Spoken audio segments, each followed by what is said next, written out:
नमस्कार साथियों, जैसा कि आपको पता है कि डीपी यादव सर और रिंकू मिश्रा सर ने सुप्रीम कोर्ट का रुख किया हुआ है शिक्षक बहाली को लेकर, क्योंकि कहीं ना कहीं ये जो शिक्षक बहाली है वो बिहार सरकार जानबूझ के नहीं कर रही है और बार बार एक ही बात बोलती है कि जब तक सुप्रीम कोर्ट का फैसला नहीं आता तब तक हम आपकी बहाली नहीं कर सकते, क्योंकि ऐसा करना कानून अवैध होगा। जिसको लेकर डीपी यादव सर और रिंकू मिश्रा सर ने सुप्रीम कोर्ट में कई अधिवक्ताओं से बातचीत की कि सर क्या कुछ हम कर सकते हैं इस मैटर के ऊपर, जिसमें कि हमारी वार्ता प्रशांत शुक्ला सर जी से हुई, जो कि विवादित मखीजा के एओआर हैं और साथ साथ सुप्रीम कोर्ट के अधिवक्ता भी हैं। उन्होंने कहा कि आप इस केस के अंदर आरटी एक्ट का हवाला दे सकते हैं। आरटी एक्ट वो है जो कि 2009 में बना था और 1 अप्रैल 2010 से पूरे भारत में लागू हो चुका था। उसके अंदर ये बात थी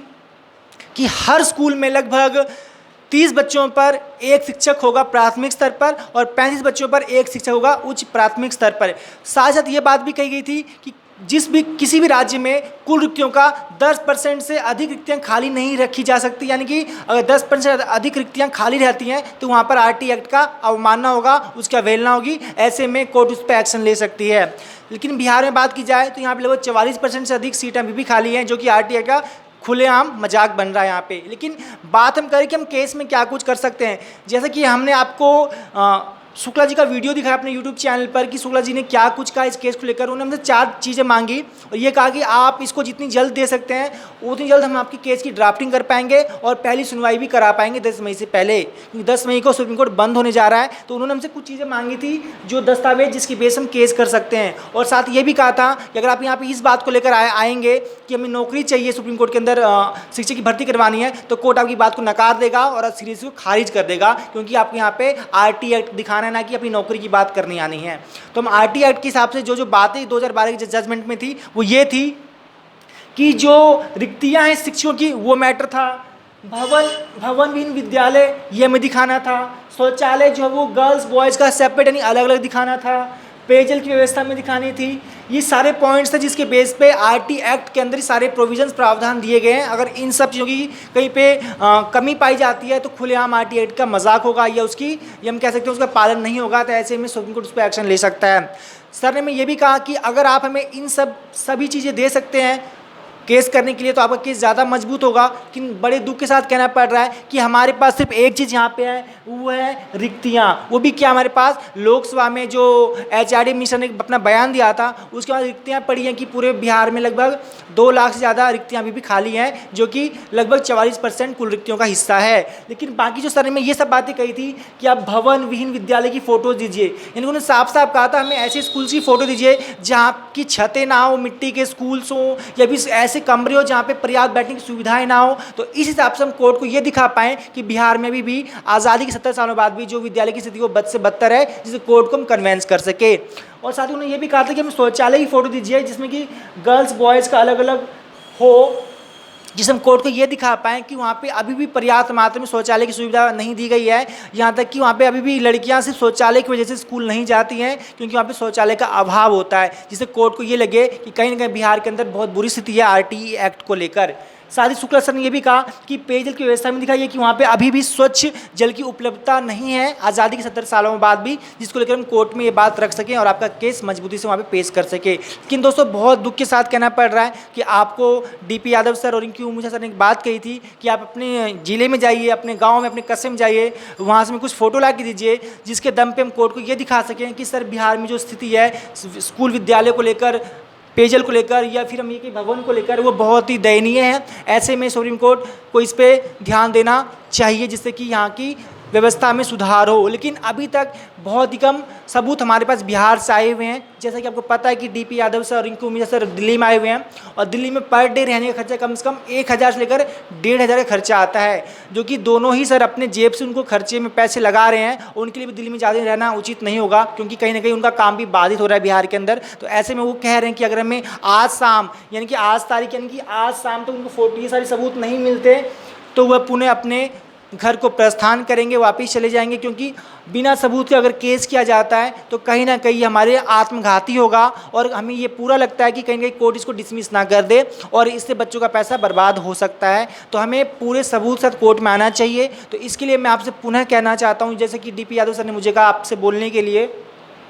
कि अगर आप हमें ये सारे सबूत दे देते हैं तो हमारा केस मजबूत हो सकता है और उम्मीद ये रहेगी कि 10 मई से पहले सुनवाई संभव हो। और साथ ही जो हमें प्रशांत शुक्ला सर ने ये कहा था कि अगर आप पटना या किसी ज़िले के आसपास की विद्यालय की फ़ोटो देंगे तो ज़्यादा बेहतर होगा। यानी कि अगर आप पटना के आसपास रहते हैं, किसी ज़िला के आसपास रहते हैं, जैसे मुजफ्फरपुर, भागलपुर, गया, सिवान, छपरा, चंपारण, और वहाँ के आसपास के स्कूलों की ये ऐसी स्थिति है, चाहे भवनी विद्यालय हो, शौचालय का अभाव हो, शुद्ध पेयजल की व्यवस्था ना हो, तो वो चीज़ हमें अगर आप देते हैं स्कूल की फ़ोटो के नाम के साथ, वहाँ के शौचालय की फ़ोटो, स्कूल की बिल्डिंग्स की फ़ोटो, भवन की फ़ोटो, तो वो ज़्यादा बेहतर होगा कोर्ट के सामने बात को रखने के लिए कि अभी भी स्थिति बिहार में बहुत बद से बदतर होती जा रही है और सरकार इन चीज़ों की अनदेखी या अवहेलना कर रही है, जो कि खुलेआम मजाक है सुप्रीम कोर्ट के फैसले का, जो कि खुद 2012 में उसने इस चीज़ को लेकर दिया था।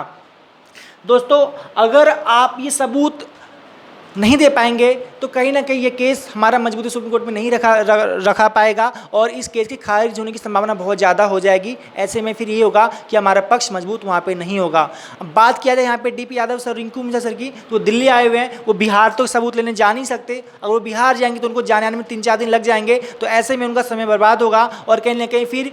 कोर्ट 10 मई से बंद हो रहा है सुप्रीम कोर्ट, तो ऐसे में बहुत कम संभावना होगी कि हमारा केस ड्राफ्ट हो और पहली सुनवाई हो। दोस्तों, अगर आप इन चीज़ों को आज दे देते शाम तक रिंकू मिश्रा सर के व्हाट्सएप नंबर, या फिर मैं ये कहूँ कि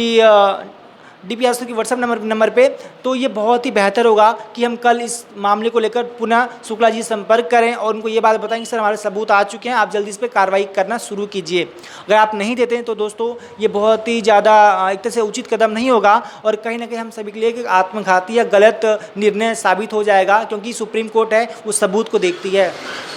साथ ही साथ में जो शुक्ला सर, उन्होंने साहब एक बात ये भी कहा कि अगर आप सुप्रीम कोर्ट आए हो तो यहाँ पर एक बात तो आप बिल्कुल सही आए हो, क्योंकि अगर आप हाई कोर्ट जाते इस बात को लेकर तो हो सकता है कि बिहार सरकार हाई कोर्ट के फैसले को सुप्रीम कोर्ट में चैलेंज कर देती है, लेकिन सुप्रीम कोर्ट के फैसले को सरकार चैलेंज कहीं नहीं कर सकती, वो इंटरनेशनल कोर्ट तो जाएगी नहीं। तो आप सही जगह पे आए हो, लेकिन आए हो तो आपको सबूत लाना होगा, क्योंकि बगैर सबूत के कोर्ट या कानून चीज़ों को नहीं मानता। हमें ये दिखाना होगा कि बिहार में खुलेआम RT एक्ट की धज्जियाँ उड़ाई जा रही हैं, इसकी अवहेलना की जा रही है, जिसके बिहार पे ही कोर्ट इस बात को मानने को तैयार होगा कि इस पे कोई स्ट्रिक्ट एक्शन लिया जाए, अन्यथा कोर्ट इस बात को सिरे से खारिज कर देगा। तो दोस्तों, अगर आप इन सब चीज़ों की, जैसे मैंने आपको बताया कि आप जिस अपने ज़िले में जाइए, अपने गांव, अपने कस्बे में जाइए, वहाँ पे हमें ऐसी फ़ोटोज़ दीजिए जहाँ का भवनी विद्यालय, मतलब जहाँ पे भवन ना हो, मिट्टी के स्कूल हों या छत ना हो, टूटी फूटी हो, वैसे स्कूल्स की फ़ोटो में दीजिए, विद्यालय के नाम के साथ, जिला, प्रखंड, सब कुछ के साथ, ताकि सुप्रीम कोर्ट ये भी करता है भविष्य में अगर हम उनको कोई सबूत देंगे तो कल को वो उसकी वेरिफिकेशन भी करता है, कल को वो जाँच टीम भी उस स्कूल में भेजेगा कि सच में यही स्कूल की फ़ोटो जो हमें कोर्ट में दी गई है। आप गलत चीज़ें ना दें, आप जेन्युइन चीज़ें दें जो कि आपके आसपास हैं। दूसरी बात शौचालय की थी, जहाँ पे गर्ल्स बॉयज़ की अलग अलग शौचालय हो, वहाँ पे शौचालय की व्यवस्था ठीक से ना हो, गंदगी हो या फिर उचित व्यवस्था ना हो, जिसके अभाव में बच्चे स्कूल ना जा पाते, तो इसकी फ़ोटो हमें दीजिए। साथ ही पेयजल, यानी कि नलकूप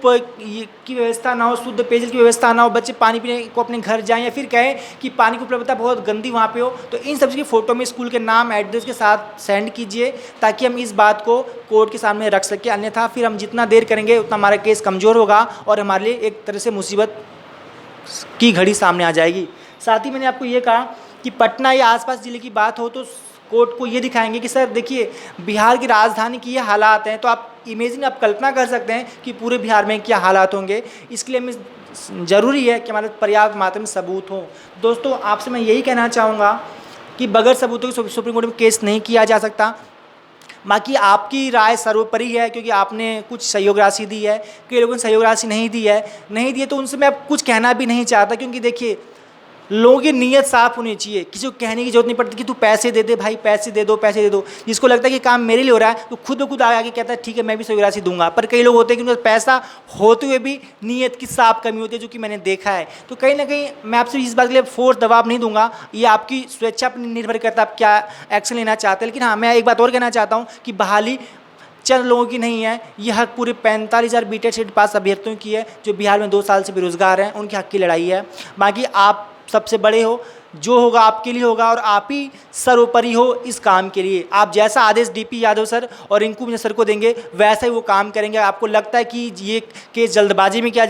जा रहा है तो आप इस पर उनको सलाह दे सकते हैं, या फिर आपको लगता है केस करना चाहिए या नहीं करना चाहिए, आप इसके ऊपर भी उनको सलाह दे सकते हैं, क्योंकि मामला आपसे जुड़ा हुआ है, आप भी इसमें फैसला ले सकते हैं। कोई भी काम लोकतांत्रिक तरीके से किया जाएगा, सबकी राय सम्मति से किया जाएगा, किसी व्यक्ति के चाहने से कोई काम नहीं किया जाएगा। जैसा बिहार के 45,000 युवा इसमें अपना आदेश देंगे उसी हिसाब से काम किया जाएगा। इसके लिए हम आपसे सुझाव मांगते हैं कि आपको जो अच्छा लगे वो बताइए और हम इन सबूतों को आज ज़रूर दे दीजिए। अगर हम ये सबूत आज तक नहीं आ पाते दोस्तों तो हम ये इस केस को मजबूती से कोर्ट में नहीं रख पाएंगे और कहीं ना कहीं एक तरह से कोर्ट में हमारा केस कमज़ोर होगा और फिर एक तरह से हम यही कहेंगे कि फिर हम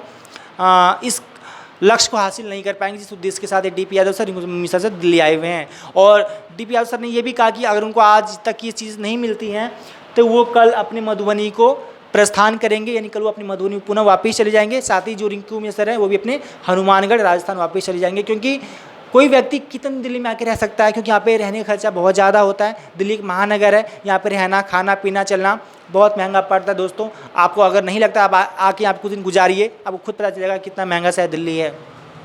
तो आपसे सुझाव की अपेक्षा रहेगी और आपसे उम्मीद यही हम करते हैं कि आप इन सब चीज़ों को व्हाट्सएप ग्रुप में जिसमें आप जुड़े हुए हो, अगर आप नहीं जुड़े हुए हो तो मैं आपको मेल आईडी बताता हूँ, उस पर आपको मेल कर दीजिए। मेल आईडी है mantravidya@gmail.com, mantravidya@gmail.com। आप इसे मेल भी कर सकते हैं ईमेल आईडी पे जाके, ताकि इन सबूतों को कलेक्ट किया जा सके और सुप्रीम कोर्ट में जल्द से जल्द इसको दिया जा सके, जिससे कि हमारा केस मजबूत हो। क्योंकि दोस्तों बगैर सबूत के कोर्ट में जाना बेवकूफ़ी है और ये हमारे लिए आत्मघाती भी हो सकता है। उम्मीद करूँगा आपको अच्छा लगे तो इसको शेयर कीजिए और ये वीडियो उन सभी 45,000 बच्चों तक पहुंचा दीजिए, जिससे कि वो अपनी एक राय सुझाव सब बच्चों को दे सकें और ये बता सके क्या ये कदम सही है या अभी केस करना उचित है या अनुचित है। जो भी राय होगा वो आप हमें इस वीडियो के कमेंट में कर सकते हैं, या फिर आपको मैं एक